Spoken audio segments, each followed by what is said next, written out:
Hello and welcome back to my channel education hub. আজকে যে টপিকটা নিয়ে ডিসকাস করব সেটা হলো metaphysical poetry. So let's begin. Metaphysical poetry হলো এমন কবিতা যেখানে বুদ্ধি, দর্শন, ভালোবাসা, ধর্ম এবং যে জীবনের যে গভীর যে চিন্তা ভাবনাগুলো আছে সেটাকে ফুটিয়ে তোলে। এই শব্দটা প্রথম ব্যবহার করা হয়েছিল সাহিত্য সমালোচক বা ক্রিটিক যাকে বলি আমরা, স্যামুয়েল জনসন, তার দ্বারা। তিনি এমন কিছু কবির কথা বলেছেন যারা সাধারণ কবিদের মতো সুন্দর ও সহজ ভাষায় লেখেননি, বরং নতুন ধরনের যে তুলনা আছে আর জটিল যে চিন্তা সেইগুলো ব্যবহার করেছেন নিজেদের লেখাতে। এই জনরার যে মেন যে কবিরা, যে পোয়েটসরা ছিলেন তারা হলেন John Donne, Andrew Marvell, George Herbert, Richard Crashaw, T S. Eliot and Henry Vaughan. এবার এক একটা পোয়েটকে আমি ডিসক্রাইব করছি। যেমন জন ডান ছিলেন এমন একটা মেটাফিজিক্যাল পোয়েট যে আনইউজুয়াল যে মেটাফার্স গুলো আছে এবং তাদের যে এক্সটেন্ডেড যে কনসিপ্টস গুলো আছে সেইগুলোকে সে ব্যবহার করেছিলেন নিজের আইডিয়াস গুলোকে এক্সপ্রেস করার জন্য। নেক্সট আসা যাক জর্জ হার্বার্ট। ইনি ছিলেন একটা খুব প্রোফাউন্ডলি রিলিজিয়াস পোয়েট এবং তাকে মানুষ খুব পছন্দ করে তার যে ইন্টেন্সিটি বা ইনভেন্টিভনেস যেটা আছে তার পোয়েমগুলোতে, সেটার জন্য। নেক্সট হেনরি ভন ছিলেন একজন ওয়েলশ পোয়েট যে কিনা এক্সপ্লোর করেছিলেন যে নেচারের থিমগুলো, ডিভাইন বা হিউম্যান যে এক্সপিরিয়েন্স গুলো আছে সেইগুলোকে। Next coming to Andrew Marvel ছিলেন এমন একজন পোয়েট যে ফিলোসফিক্যাল যে এক্সপ্লোরেশনস গুলো আছে বা কনসেপ্টস গুলো আছে তার কাজেতে তিনি ব্যবহার করেছিলেন। রিচার্ড ছিলেন এমন একজন পোয়েট যে কিনা যে রিলিজিয়াস যে ফরওয়ার্ড গুলো আছে সেগুলোকে ব্লেন্ড ইন করেছিলেন খুব ভালো করে নিজের যে পোয়েটিক ফর্মস গুলো আছে, ইন্ট্রিকেট যে পোয়েটিক ফর্মস ওনার যেগুলো আছে সেগুলোতে। টি.এস.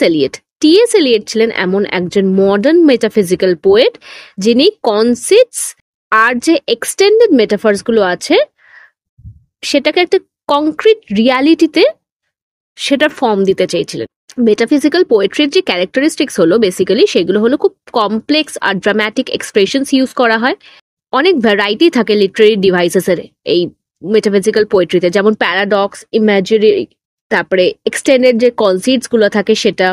মেটাফিজিক্যাল পোয়েট্রি চ্যালেঞ্জ করে যে আইডিয়াস অফ লাভ, মোরালিটি, কার্নালিটি এগুলোকে।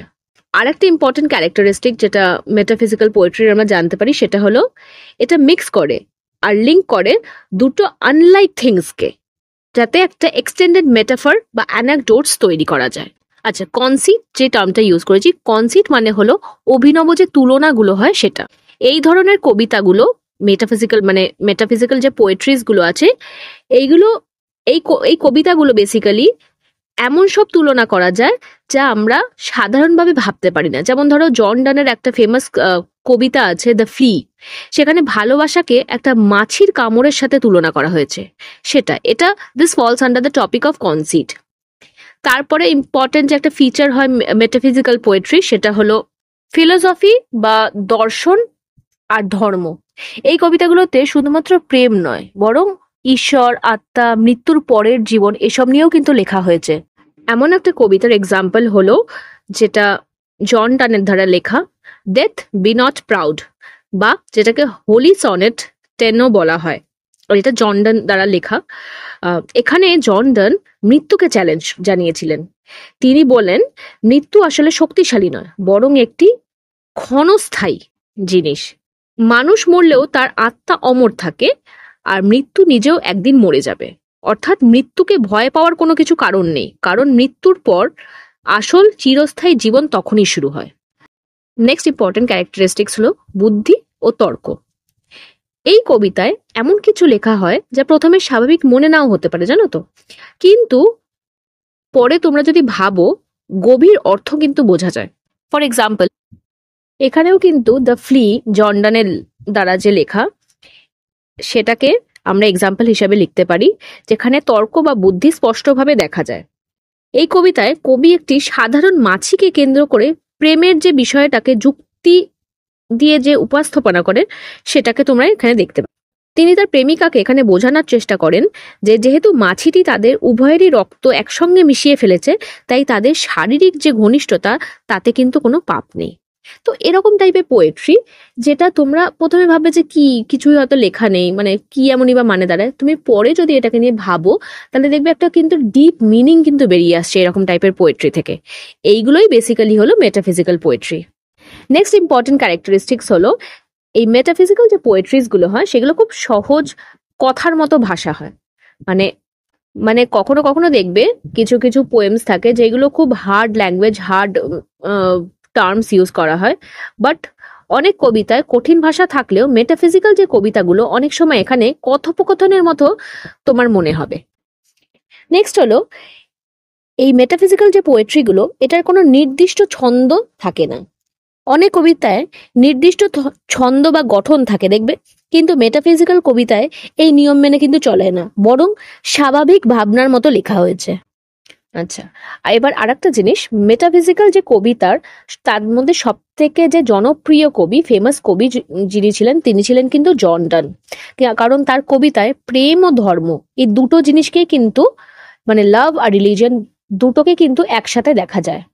তোমরা যদি উদাহরণ নিয়ে দেখো, আ ভ্যালেডিকশন ফরবিডিং মর্নিং যে কবিতাটা আছে, তিনি প্রেমিক প্রেমিকার সম্পর্কটাকে বেসিক্যালি কম্পাসের সঙ্গে তুলনা করেছে, যেখানে এক প্রান্ত স্থির থাকে আর এক প্রান্ত কিন্তু ঘুরতে থাকে, কিন্তু দুটো আবার সবসময় যুক্ত থাকে। এমন একটা অদ্ভুত যে তুলনা তোমরা দেখছো, শুধু মেটাফিজিক্যাল পোয়েট্রিতেই কিন্তু এটা দেখা যাবে। Now if we come to the conclusion, এটাই বলবো যে মেটাফিজিক্যাল পোয়েট্রি শুধু কিন্তু একটা সাধারণ কবিতা নয়, এটা কিন্তু একটা চিন্তা বা যে অনুভূতি আছে তার কিন্তু একটা বিশেষভাবে এটা প্রকাশ পায়। এখানে প্রেম, ধর্ম, জীবন, মৃত্যুর যে গভীর অর্থ এই রকম টাইপের পোয়েট্রিতে লুকিয়ে থাকে। আর সেভাবে যদি ওভারঅল তোমরা যদি দেখো, তাহলে দেখবে যে এই কবিতাগুলো না মানুষকে এখনো পর্যন্ত ভাবায়, শেখায়, তারপরে মুগ্ধ করে, বেসিক্যালি মুগ্ধ করে এরকম টাইপের poetry. So this was all about the metaphysical poetry. তোমাদের যদি কোনো কিছু জানার থাকে তাহলে অফকোর্স আমাকে কমেন্ট করে জানিও, আমি যতটা পারবো তোমাদেরকে বোঝানোর চেষ্টা করব। তোমাদের সব থেকে ভালো মেটাফিজিক্যাল পোয়েট্রি তোমাদের কোনটা লাগে, যদি পারো তাহলে কমেন্ট করে আমাকে জানিও, আমি তাহলে দেখবো যে কোনগুলো তোমাদের ভালো লাগে। আমি হয়তো ভালো করে গুছিয়ে কথা বলতে পারি না, তো যাই হোক, যদি ভিডিওটা ভালো লেগে থাকে তো তাহলে প্লিজ একটা লাইক করে দিও, সাবস্ক্রাইব করো, শেয়ার করো। দেখা হবে নেক্সট ভিডিওতে। টাটা।